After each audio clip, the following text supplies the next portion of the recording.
हमने भारतीय दर्शन में, भारतीय नीति शास्त्र में आत्मा की अमरता और पुनर्जन्म के बारे में अब तक विचार किया।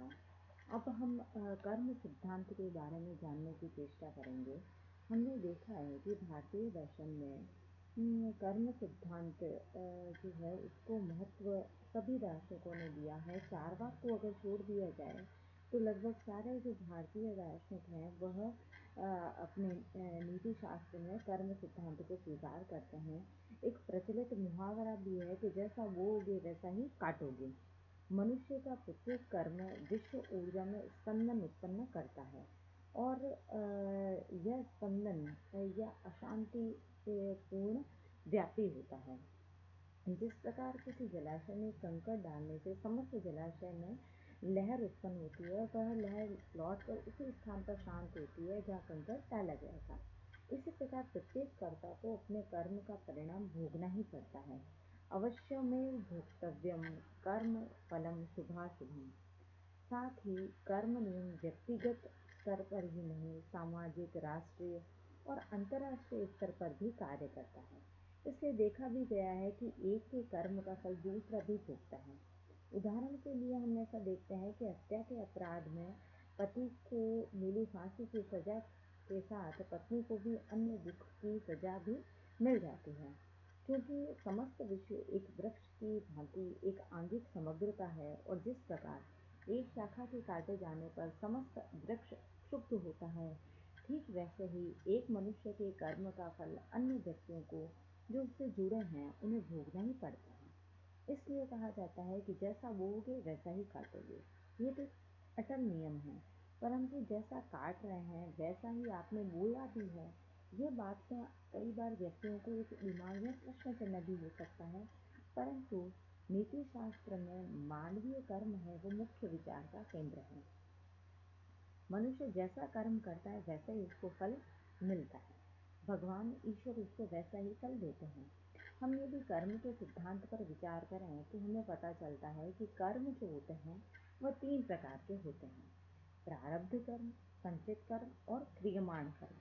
इन क्रियमाण कर्मों को ही हम संचीयमान कर्म भी कहते हैं। प्रारब्ध कर्म उस कर्म को कहते हैं जिसके अनुसार मनुष्य को कुल, शरीर, बुद्धि, विद्या, नौकरी मिलती है। इसे हम सामान्य भाषा में भाग्य भी कह सकते हैं। ये पूर्व जन्म के कर्मों का फल है जो हम वर्तमान जीवन में प्राप्त कर रहे हैं। संचित कर्म उसे कहते हैं जिसका फल मनुष्य के हिस्से में जमा है लेकिन अभी मनुष्य को प्राप्त नहीं हुआ। क्रियमाण या संचीयमान कर्म उसे कहते हैं जिसका कर्म फल अभी तैयार हो रहा है।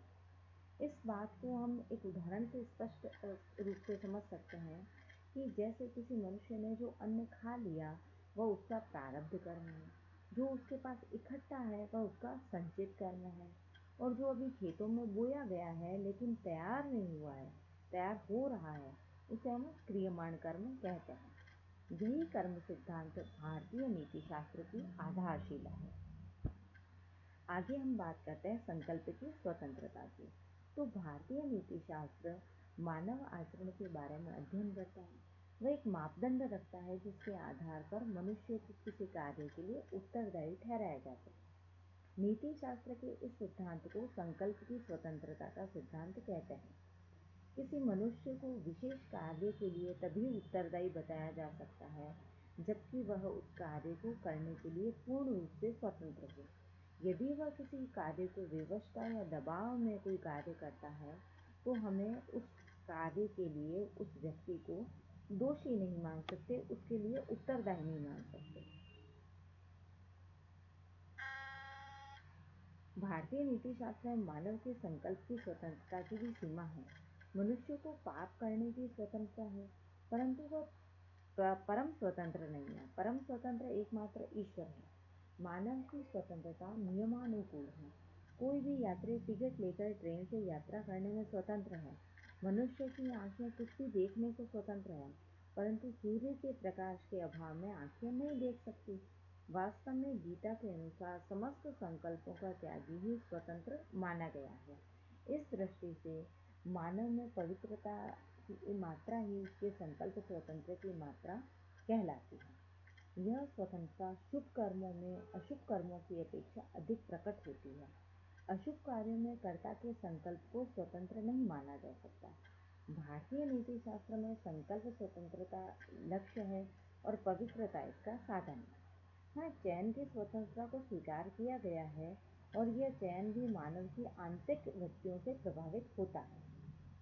वास्तव में भारतीय चिंतन में मानव तात्विक दृष्टि से स्वतंत्र है, परंतु मनोवैज्ञानिक दृष्टि से परतंत्र है। वस्तुतः मानव स्वतंत्र था, इसलिए वह परतंत्र बना। इसी दृष्टि से वह जो कुछ भी है उसी रूप में उसे चयन की स्वतंत्रता है। आगे हम जिस सिद्धांत की बात कर रहे हैं वह है ईश्वर का अस्तित्व। चारवाक, जैन और बौद्ध नीति शास्त्रियों को छोड़कर लगभग सभी भारतीय नीति शास्त्री ईश्वर की सत्ता में विश्वास करते हैं। कुछ अर्थों में सांख्य और मीमांसा मीमांसा में भी पूर्व मीमांसा के दार्शनिक भी ईश्वर का अस्तित्व स्वीकार नहीं करते।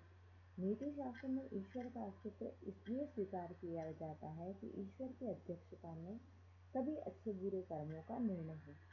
ऐसा नहीं हो कि जिसकी लाठी उसकी भैंस। संसार में हम देखते हैं कि शक्तिशाली जैसा भी अच्छा बुरा करे सब सही है। ईश्वर को मानने पर हम इस शंका से मुक्त हो जाते हैं, हमारे कर्मों का सही मूल्यांकन नहीं होगा। ईश्वर एक ऐसा न्याय करता है जो सभी प्रकार के राग द्वेष से मुक्त रहता है। भारतीय नीति शास्त्र की सामान्य मान्यता है, जैसे बिना व्यवस्थापक के कोई व्यवस्था सुचारू रूप से नहीं चल सकती, उसी प्रकार नैतिक कर्मों का निर्णय बिना ईश्वर के नहीं हो सकता। ईश्वर के स्वरूप और अस्तित्व के विषय में प्रत्येक दर्शन का अपना अपना मत है, लेकिन सभी लोगों ने नैतिक कर्म व्यवस्था के लिए ईश्वर के अस्तित्व को स्वीकार किया है।